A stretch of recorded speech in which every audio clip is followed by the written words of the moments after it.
on the last episode of the Keepsake box. And there it was, Friday, my normal deposit day. It was a routine that I had completed many times, but on that Friday, I opened the safe to find that there was no money to deposit. The safe was completely empty. I closed the safe and reopened it, as if the money would somehow reappear if I repeated the process. Unfortunately, the money was still gone. I became dizzy and was suddenly overcome with the urge to vomit. My bother was not just the fact that the money was missing. Sure, that was a large part of it. But the most bothersome part of the equation was the understanding that Peaches was responsible. There were no other options to consider, as she and I only had the combination. I loved Peaches like a sister. I had put a lot of time and energy into helping her come up, and I trusted her with my reputation and my business. I was disappointed in her, but I was also disappointed in myself. I was upset that I had failed to heed Antonio's warnings. I knew I wouldn't tell him what Peaches had done. I couldn't. I thought for a moment. Maybe there was a perfectly reasonable explanation for why the money had disappeared. I called Peaches, hoping that she'd offer an explanation that would keep her in my good graces. Of course, she didn't answer. I was disappointed, but not surprised. But yet again, I tried to give her the benefit of the doubt. Maybe she had simply stepped away from her phone. But deep down, I knew that my initial thoughts were completely on base. I just didn't want to believe them. Peaches and I wouldn't ever be the same, and I knew it. I was tickled momentarily when I thought back to all of the animal references that Antonio had used to advise me against trusting Peaches. The comparison seemed so varied. In some instances, he had referred to Peaches as a shrimp. In other instances, he had likened her to a lion. She was justifiably compared to both for very different reasons. The thought of them both merged together in my mind. It was oxymoronic, yet thought-provoking. Peaches was a shrimp. She was a scavenger. She ate whatever she came across as long as it satisfied her need at the time.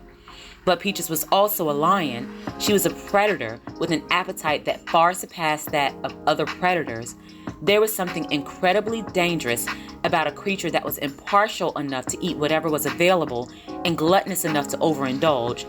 I imagined a creature with a lion's head and a shrimp's body.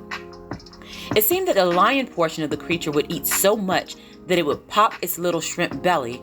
I imagined that Peaches would pop.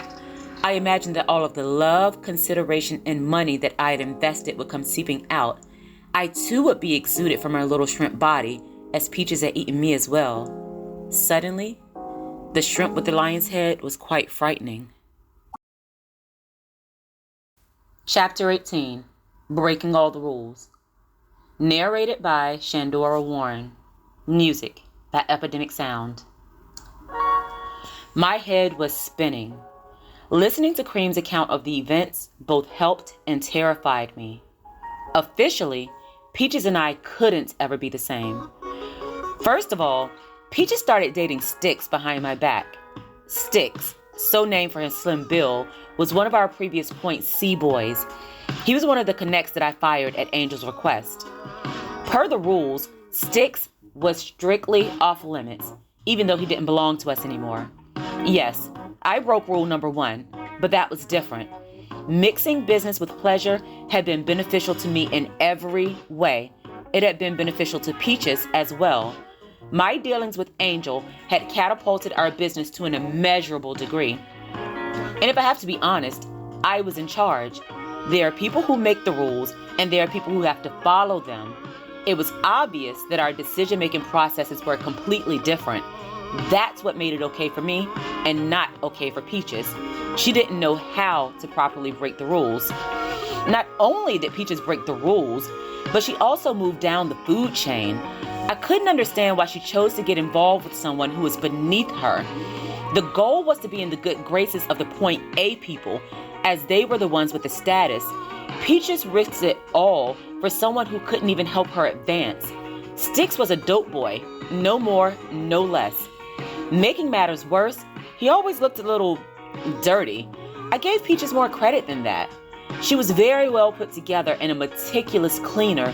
Sticks seemed completely contrary to what I expected of her. Second, Peaches made the decision to start her own operation without running it past me. You may not feel that she owed me that, but she certainly did. That's the way it worked. I had to go to Antonio before I could officially start my own operation. Everyone had someone to answer to, and Peaches should have answered to me. And not only did she start her own operation, but she used my money to do it. I certainly believe that Peaches let Sticks talk her into it. Of all the things that Peaches had done, she hadn't ever stolen from me. But thinking about it, I should have expected that Sticks would desire retribution. I had fired him, very dismissively at that. Of course he had an axe to grind. I wondered how the situation with Peaches and Sticks came about. I wondered if he had sought Peaches out for that intended purpose. I wonder if they had been dealing prior to me firing him. Either way, I felt that he was responsible. I knew firsthand that the wrong man could make the right woman do whatever he wanted her to do. And that's why rule number 1 was in place. That's exactly why. Peaches had been neglected by Antonio for all those years. One could only assume that she could easily be swayed if the right person came along and made her feel the right way. It's only natural. Unfortunately, her desire to be loved had come at an awful time for me.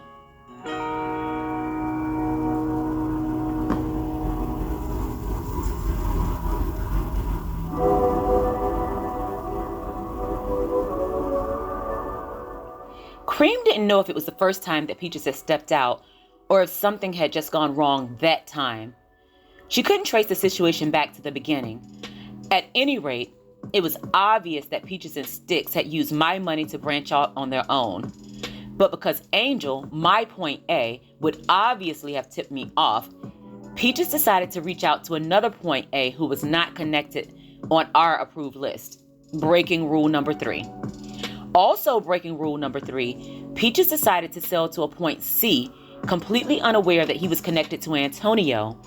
Maybe it could have worked out and she could have just replaced the money, but it was bigger than that. It turned out that the drugs she received were of poor quality. Upon receipt, the point C refused to pay. Peaches was left with drugs that she couldn't sell and no funds to honor the contract that she had entered into with the point A. The point A denied giving her the bad drugs, and they still wanted all the money that was due to them. Making matters worse, somebody in the cycle knew Antonio, and the rumor mill went into overdrive. Unable to contact Peaches, the point A had gone to Cream, thinking that the 3 of us were still working for Antonio. The point A was spreading the word that Antonio's operation wasn't paying up. The point C guys were saying that Antonio's operation was trying to pass off an inferior product. None of them realized that Peach's operation was completely different from mine or Antonio's. It was a disaster. Losing $27,000 would have been a point of contention between most people, and I was obviously no exception. But the news that I had received from Cream was the worst case scenario. I would rather that Peaches had just stolen the money and skipped town. I could have come back from that. But reputation was everything in the drug business. Losing said reputation could come with a vast array of consequences, not just for me, but for Antonio as well. I had the money, and I could easily have paid off Peaches' debt, but Antonio was different. He wouldn't take Peaches' indiscretion lightly. He respected the life, and he lived by the code. Peaches had put our reputations on the line, and Antonio wouldn't take that sitting down. All I could do was try to get ahead of it, but that wouldn't be easy. Antonio was in prison. It wasn't as if I could just call or stop by. My only hope was to visit Antonio the next day before the news got to him in some other way. That was my only option. I told Cream not to worry and that I would handle everything. I stood in an attempt to leave. Cream arose and gave me a hug. She said, "Be careful out there, little girl." She was scared. I could see it in her eyes.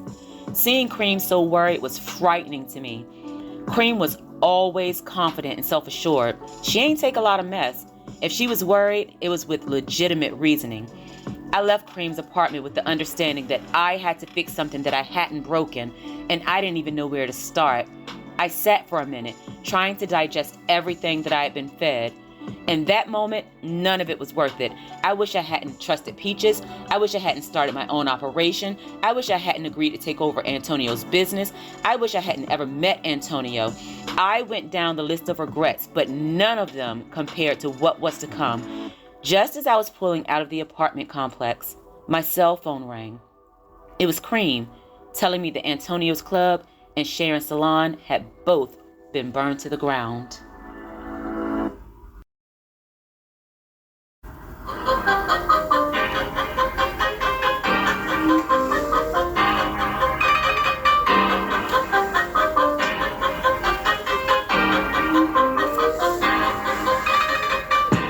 Thank you so much for listening. Make sure to follow Shenny Tells a Story on Facebook and Instagram. I'd love to hear from you. If you're interested in purchasing books by Shandora Warren, they're all available on Amazon in ebook, paperback, and some in hardback formats. Thank you for helping me to create the world that I want to see. Oh yeah, you're welcome.